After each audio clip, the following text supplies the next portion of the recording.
Alors, on va aller plus loin et on va continuer sur voilà, qui sont et que pensent un peu les familles protestantes évangéliques pratiquantes. Alors, quand on a songé à ce sondage, je vais demander à Isabelle Mathieu de se préparer pendant ce temps-là. Pardon, Séverine Mathieu, Isabelle Lévy, Séverine Mathieu. Quand on a pensé à ce sondage, vraiment, on est parti de quelque chose de large pour que personne ne se sente exclu. Protestants, évangéliques, protestants tout seul, évangéliques tout seul, les deux ensemble. Et puis on s'est rendu compte que je dirais le tri s'est fait quasiment naturellement. C'est que les gens qui se sont inscrits avaient envie de s'exprimer, étaient heureux qu'on leur donne la parole et avaient envie de faire valoir voilà, comment ils vivaient leur foi en église, comment ils la vivaient en famille. Et naturellement, vous allez voir les résultats, ce sont des familles très engagées, très pratiquantes qui ont répondu. Donc, c'est sur ce panel-là, au fond, qu'on a pu travailler et c'est avec elles qu'on va pouvoir réfléchir. Alors, je vais laisser Séverine Mathieu se présenter elle-même, mais je voulais vraiment la remercier particulièrement parce que dès le départ, quand on l'a sollicitée, elle a dit oui, alors que peut-être tout aurait pu nous séparer. Et au fond, la controverse, des points de vue très, très différents, nous ont au contraire enrichis mutuellement et ont tissé des liens qui nous ont permis de travailler avec Rodolphe de façon qualitative et en confiance. Alors, je n'irai pas plus loin parce que c'est à vous maintenant, Séverine. Merci beaucoup. Alors, je dispose de 20 minutes, nous sommes d'accord. Alors, heureusement, nous avons Comment ? Là, c'est mieux ? Oui, voilà. De surcroît, je suis un petit peu enrouée, comme vous pouvez le constater. Ce n'est pas Jeanne Moreau qui vous parle. Et donc, je vous prie de m'excuser. En fait, c'est moi qui vous remercie, Françoise, et je remercie aussi Rodolphe, parce que c'est effectivement une aventure assez intéressante qui m'a été donnée de pouvoir mener par l'établissement d'une confiance réciproque et qui n'était pas évidente de départ. En fait, c'est complètement par hasard que je suis arrivée à l'Association des familles protestantes. Est-ce que on peut faire passer c'est moi qui fais le... Alors, je suis très nulle avec ça. Hein. Merci Nadia. Voilà. Donc, en fait, c'est une de mes collègues qui est historienne à l'École pratique des hautes études, qui me met en contact avec Françoise, en l'occurrence, parce que vous souhaitiez réaliser une enquête sur les familles adhérentes et proches de l'association des associations des familles protestantes. Alors, du coup, j'en profite pour me présenter. En fait, moi, je suis sociologue de la famille, des religions et sociologue de l'éthique. Je travaille depuis... maintenant 30 ans, ça ne me rajeunit pas, sur ces questions-là. Et depuis une dizaine d'années, je travaille plus précisément sur la question de la procréation médicalement assistée ou assistance médicale à procréation. J'ai écrit un premier ouvrage qui s'appelle L'enfant des possibles, dont l'objet premier était de voir comment les gens qui pratiquaient une religion faisaient composer avec les règles de ces religions pour recourir ou non à l'assistance médicale à la procréation. Puis, par la suite, donc j'ai travaillé aussi sur ce que signifiait le désir d'enfant, la parenté, qu'est-ce que la parenté. Et tout récemment, donc, j'ai écrit un autre livre qui s'appelle Faire famille aujourd'hui, PMA, bioéthique et religion, qui portait sur la mobilisation religieuse et notamment catholique, en fait, contre l'ouverture de la PMA aux couples de femmes et aux femmes seules. Voilà. Donc, en fait, quand Françoise m'a contactée, le contexte Covid a fait en sorte, je devais débuter une enquête en milieu hospitalier, parce que vous l'avez compris, je travaille beaucoup en milieu hospitalier, mais ça n'était pas possible. Donc en fait, je me suis dit, tiens, très bien, c'est de la famille, ça m'intéresse. Voilà, c'est aussi un peu un défi à plein d'égards, puisque c'est un milieu qui m'était étranger. Et donc en bonne sociologue, je me suis dit, je vais aller à la rencontre de ce qui ne m'est pas familier. Voilà, donc moi j'ai proposé à Françoise et Rodolphe. C'est intéressant aussi de souligner, c'est juste de rappeler tous les échanges. En fait, c'est la première fois qu'on se voit aujourd'hui pour de vrai, avec Rodolphe et et Françoise. Et tous les entretiens que j'ai menés l'ont été aussi par visioconférence. Et c'est intéressant de le souligner. Je pense que ça a apporté aussi une dimension, je ne sais pas encore laquelle, et c'est quelque chose auquel je suis en train de réfléchir, que produisent la réalisation d'une enquête par visioconférence. Et voilà. Donc moi j'ai proposé de mener une enquête par entretien puisque c'est ma spécialité. Je sais pas du tout faire enfin je pourrais, mais des grandes enquêtes quantitatives. Et voilà. Donc on a en accord, je crois que c'est Rodolphe qui s'est chargé de demander aux associations qui étaient volontaires pour participer ou non à cette enquête. Et finalement j'ai pu mener 32 entretiens. On était parti sur l'idée, en général en sociologie qualitative, on dit qu'à partir de 25, entre 20 et 30 entretiens suffisent à vous donner des résultats intéressants. Donc en fait, moi j'ai même fait plus, puisque grâce à vous toutes et tous, et je remercie ceux ici d'ailleurs qui ont participé à l'enquête. Je suis désolée, j'arrive pas à reconnaître les gens, il y en a peut-être, mais voilà, on a des masques, c'était en visio, voilà. Et donc j'en ai mené 32, ce qui fait aussi c'est conséquent, et ça représentait 43 personnes, puisque moi mon parti pris c'est d'interroger soit les gens tout seuls, soit à deux s'ils le souhaitent avec leur conjoint. Voilà, donc moi, ce que je voulais dire aussi, c'est que donc ça n'est pas du tout une enquête représentative. Je suis désolée pour ces préliminaires méthodologiques, mais je pense qu'ils sont importants. Et l'idée, c'est de cerner les représentations que les personnes que j'ai pu rencontrer se faisaient de la famille. Donc c'est un entretien qui commence par une question très simple. Selon vous, qu'est-ce qu'une famille? Alors vous avez été nombreux à sourire quand je posais cette question. Ah bah oui, d'accord, effectivement, c'est petit comme question. Voilà. Et au fur et à mesure de cet entretien, je faisais des relances. Alors aussi bien pour essayer de voir comment les gens se positionnaient sur des faits familiaux, par exemple comme le divorce, le mariage, le choix du célibat, le désir, le non-désir d'enfant. C'est quelque chose qui existe aussi. Il y a des gens qui ne veulent pas avoir d'enfants. Voilà. Et puis parce que, comme je vous l'ai dit, je m'intéresse aux questions de bioéthique, et dans le prolongement de mes précédents travaux, j'ai aussi essayé de recueillir le ressenti sur des questions telles que la contraception, l'avortement, ce que mon collègue historien Denis Pelletier appelle les politiques de l'intime. Également donc sur la procréation médicalement assistée, la question de l'homoparentalité, l'homosexualité, et voilà. Et donc mon idée, c'était de voir comment vous viviez votre famille et comment vous vous représentez ce que faire famille veut dire aujourd'hui. Alors ce qui m'a intéressée, c'est qu'il y a eu aussi donc une enquête quantitative, et en fait, nous parvenons aux mêmes conclusions. Et je trouve que du coup, bon, moi, ça m'a un peu rassurée, parce que je me suis dit, bon, ok, je me suis pas complètement, enfin bref, je n'ai pas complètement raté, pardon. Vous aviez tous compris ce que j'allais employer comme mot. Je n'ai pas complètement raté mon objectif. Et donc, ce que montre en tous les cas cette enquête quantitative, et ce que montrent également les entretiens que j'ai pu mener, c'est l'importance de la famille pour les personnes sollicitées. Puisque dans l'enquête quantitative, 31% des personnes déclarent être impliquées dans des actions d'aide au couple, 26% dans des actions d'aide à l'éducation.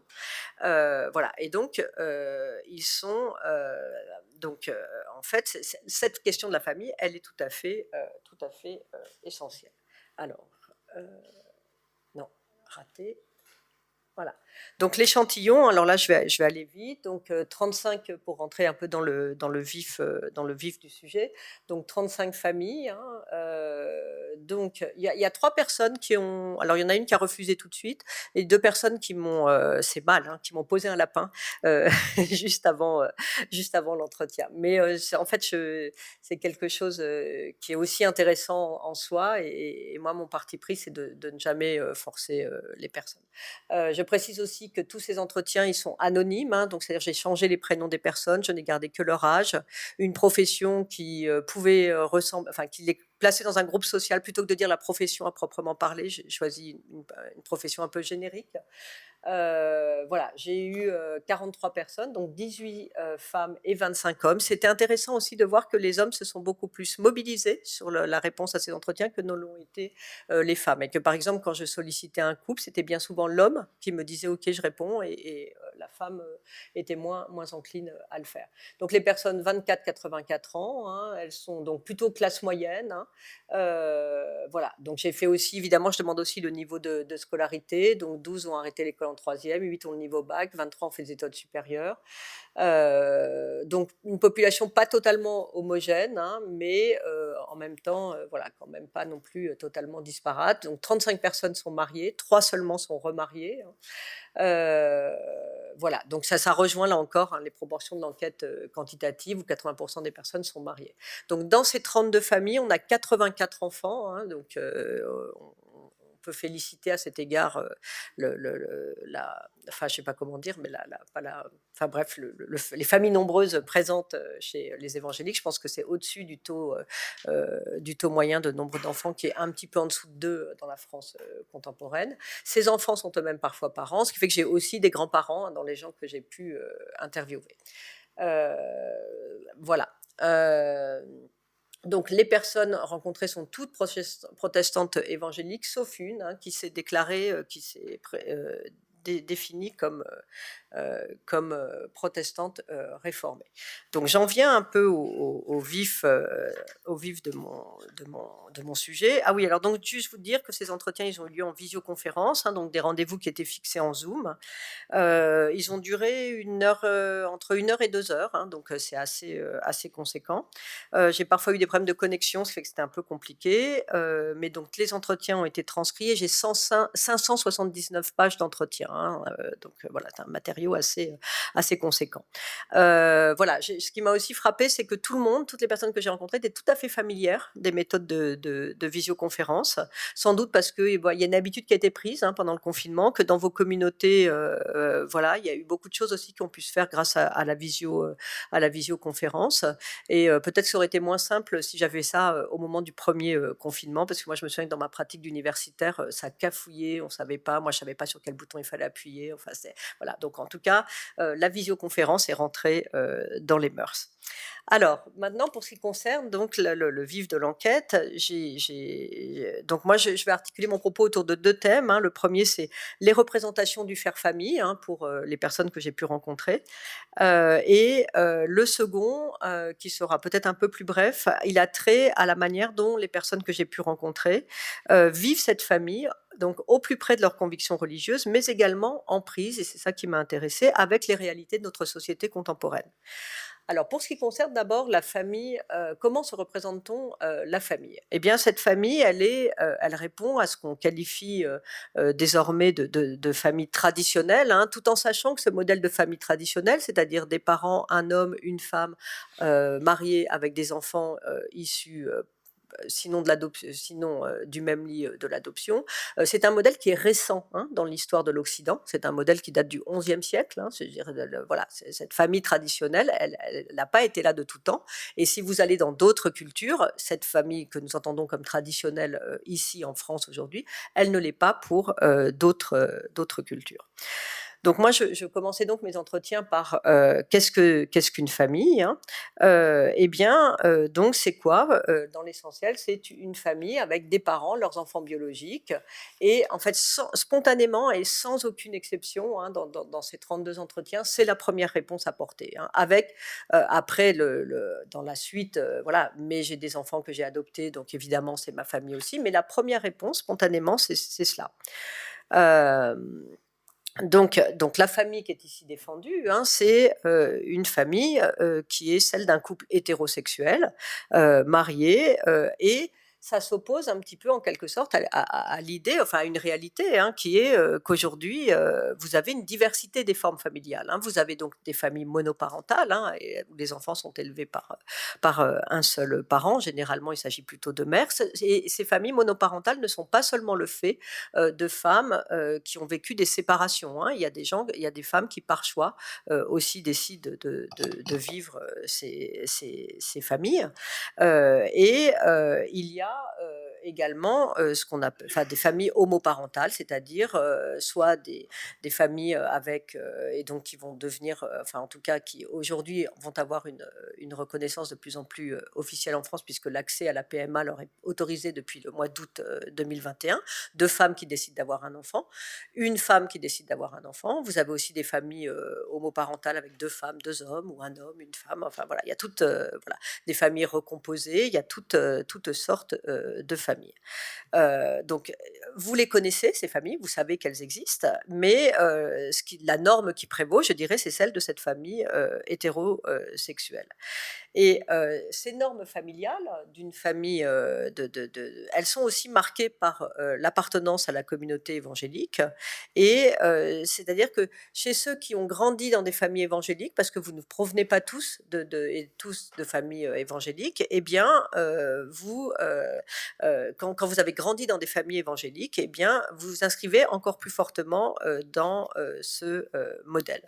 Et précisément, c'est aussi la référence à la Bible qui appuie aussi ce modèle. Par exemple, je vous dis juste un homme, je ne vais pas mettre beaucoup de verbatim parce que j'aurai jamais le temps d'aller jusqu'au bout de ma présentation, mais poser à des chrétiens cette question, c'est non. Des gens qui étudient la Bible, qui plongent dedans, non, ils ne peuvent pas. Ils ne peuvent pas concevoir une famille autre que hétérosexuelle. Donc cette référence à la Bible, elle est très fréquente chez les personnes que j'ai pu rencontrer. Et ce qu'on peut dire également, c'est que cette représentation d'une famille traditionnelle, elle est partagée par les plus jeunes et par les plus âgés. Voilà, donc cette représentation, du coup, je le disais un petit peu tout à l'heure, c'est difficile notamment de faire place aux familles homoparentales. Les personnes que j'ai rencontrées reconnaissent qu'elles existent, ces familles, et vous êtes rares, je dis vous, excusez-moi, mais voilà, les personnes rencontrées sont rares, à de rares exceptions aussi, à connaître de telles familles, et a fortiori d'ailleurs chez les plus âgés. Donc, on ne nie pas pour autant l'existence de ce famille. Par exemple, un homme me dit, le constat que j'en fais, c'est qu'il y a dans mon entourage des familles homoparentales et que dans la société, donc en France, une famille homoparentale est considérée comme une famille. Donc, je ne peux pas le nier, c'est presque une évidence, même si dans mon regard biblique et ma foi évangélique, ma famille reste une famille hétéroparentale. Voilà, donc ce qui m'a également frappée, parce que en fait moi je travaille aussi sur ces questions depuis l'époque du mariage pour tous, et il y a, je trouve, un pas qui a été fait, un chemin qui a été parcouru, sinon de la reconnaissance, du moins de la tolérance à l'égard des familles homoparentales.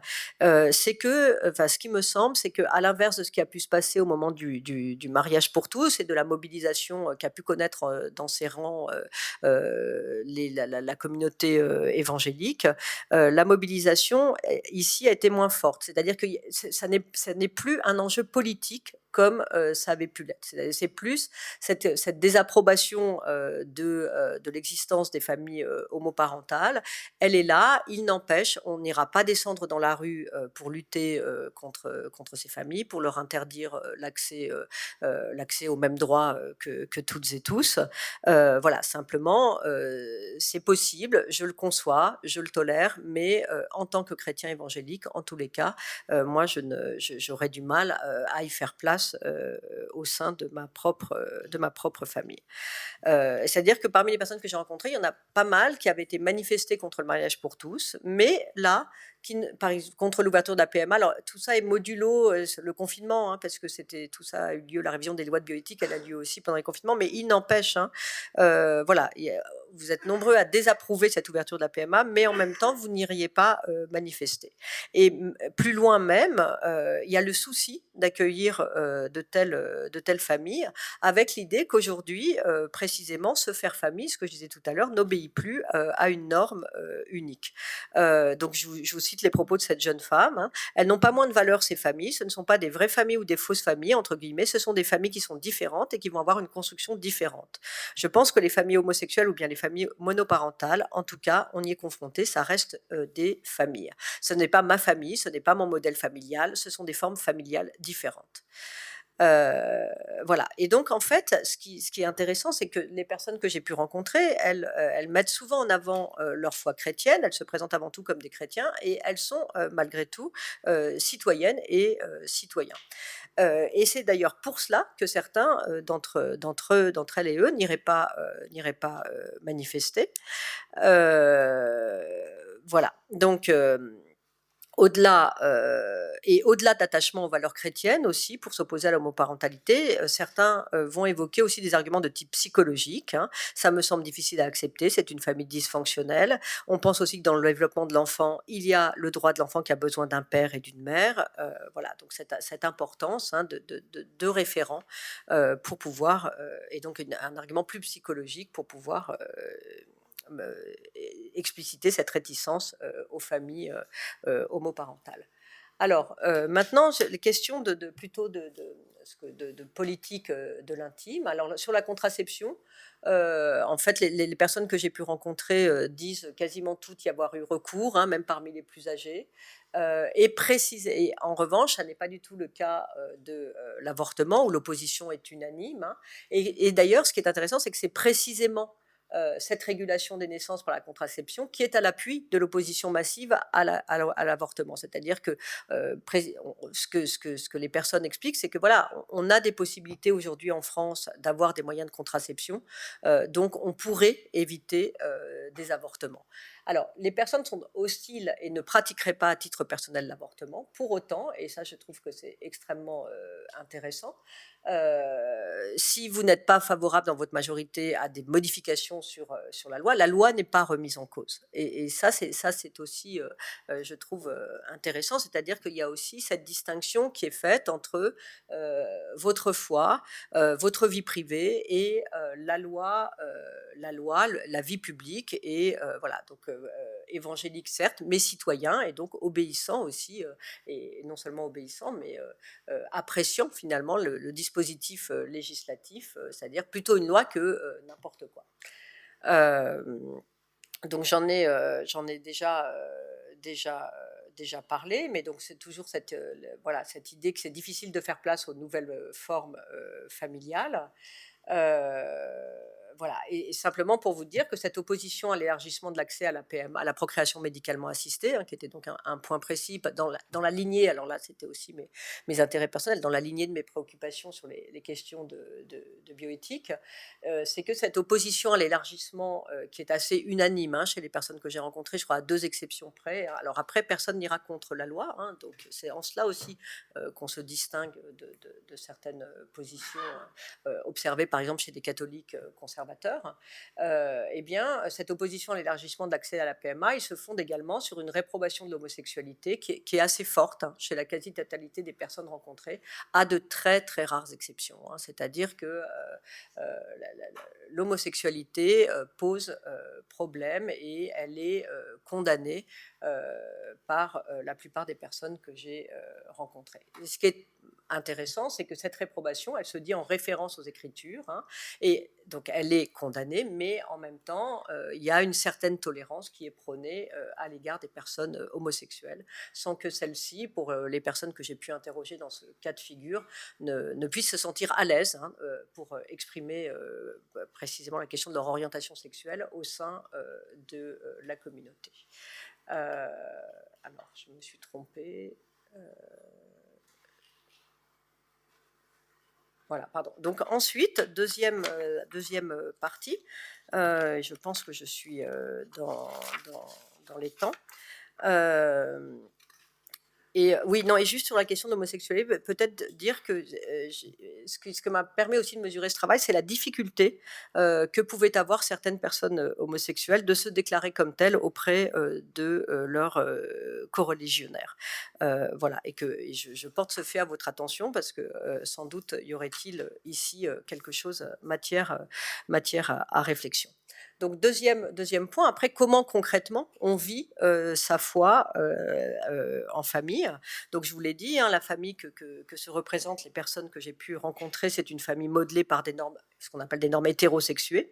Elle correspond donc au modèle biblique, auquel, ils adhèrent et qu'ils défendent. Pour autant, hein, et c'est ça, on en parlait à l'heure du repas avec, Rodolphe Oberbeck, la question il y a une tension en fait en quelque sorte, c'est-à-dire que, pour autant, les personnes que j'ai rencontrées savent et vivent que cette famille, elle se vit aussi dans un contexte qui est celui de notre société contemporaine, sécularisée. Donc l'un des soucis, c'est d'articuler cette vision de la famille et leur pratique de la famille dans un univers où, les personnes personnes, parents, enfants, vont circuler dans différents espaces de socialisation, hein, puisque, et alors ça aussi c'est un fait intéressant, 60, le 3/4, je crois, des personnes que j'ai rencontrées, leurs enfants fréquentent les écoles publiques. Hein. On aurait pu s'attendre à, comme chez des catholiques très conservateurs, à un recours massif à l'école privée. En fait, la proportion est la même que dans la population. Enfin, dans la population générale, 20% des enfants fréquentent l'école privée, et dans l'échantillon ici, il y en a 23%. Donc c'est peu ou prou la même chose. Donc on voit bien comment il y a différents espaces de socialisation. Et donc le souci, c'est d'articuler cette vision de la famille, hein, et les espaces de socialisation. Euh, donc, il y a aussi des enfants qui sont issus d'unions précédentes, hein, donc comment on compose aussi avec ce fait. Donc finalement, je dirais que les familles évangéliques sont des familles presque comme les autres, hein, mais comment au quotidien se vit cette famille. Donc je vous l'ai dit, hein, celles qui vivent en couple sont toutes mariées, 3 sont divorcées et 2 sont remariées à la suite d'un divorce. C'est-à-dire qu'en fait, il y avait sur les 43 personnes, il y en a une qui était encore divorcée sans s'être remariée et 2 qui étaient divorcées qui étaient remariées. Donc il y a une espèce d'homogénéité des familles rencontrées dans leur forme, parce que finalement, et puis surtout, elles ne sont pas représentatives de l'ensemble des familles françaises. Hein. Je vous rappelle que plus d'un tiers des familles aujourd'hui comportent un parent divorcé en France, hein, et le chiffre monte à 50% en région parisienne. Hein. Voilà, donc on est très loin de ces chiffres ici.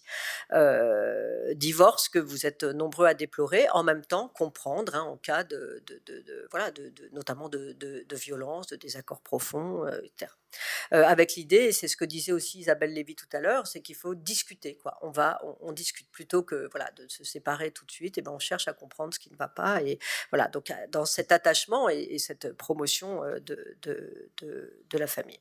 Donc tout en défendant le mariage, les personnes comprennent que certains divorcent, hein, et ça c'est peu importe l'âge. Hein. Ce n'est pas un interdit, me dit cet homme, dans le sens Dieu interdit que, tout en sachant que l'idéal biblique c'est de rester ensemble dans la paix, dans une vie de couple. On veut soutenir la famille, me dit cet autre homme. Donc voilà, vous l'admettez, il est admis ce divorce, mais en même temps, c'est présenté comme un échec, hein, une démarche à éviter. Donc malheureux, triste, douloureux, c'est des termes que je retrouve à plusieurs reprises pour désigner cette réalité contemporaine. Alors, ensuite, égaux. Donc, sur la question des rôles paternels, des rôles maternels, là aussi, ce que disait tout à l'heure Isabelle Lévy, je me permets une petite incise, je ne sais pas si elle est encore là, mais j'ai été frappée sur la couverture. En fait, on voit que des hommes avec leurs fils. Voilà. Et la paternité, c'est aussi une paternité de fille. Voilà. Et ce choix de couverture m'a surpris. Enfin, en tout cas, m'interroge. Donc, en tous les cas, quand on interroge les personnes sur la question de pour vous, c'est quoi un père, une mère, alors la chose, c'est que on est égaux mais différents, ou différents mais égaux. Enfin, vous le mettez dans le sens que vous voulez. Là, j'ai pas de voilà. Mais tout le monde est égal, mais il y a des rôles distincts, hein, avec là aussi un peu une division sexuée des rôles. Et alors c'est plutôt vrai là pour le coup, et on félicite ces jeunes hommes et ces jeunes femmes. C'est plutôt vrai pour les plus jeunes générations, avec la question du souci de l'égalité du partage des tâches aux enfants.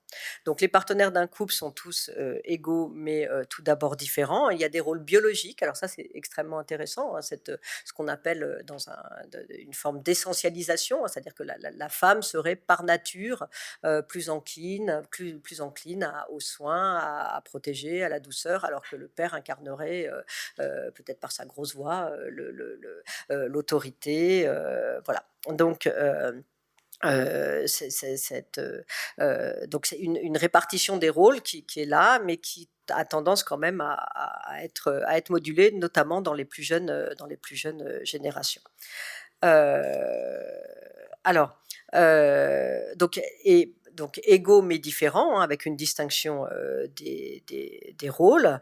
Donc là, tout le monde est d'accord, hein, et Après, du coup, parfois, enfin, mais dans les entretiens, certains et certaines d'entre les personnes que j'ai pu rencontrer vont évoquer, par exemple, ce qu'on appelle la théorie du genre, en disant nous sommes en fait très différents. Je suis contre cette théorie, voilà. Mais en tous les cas, l'insistance sur le fait qu'il y a des rôles différents.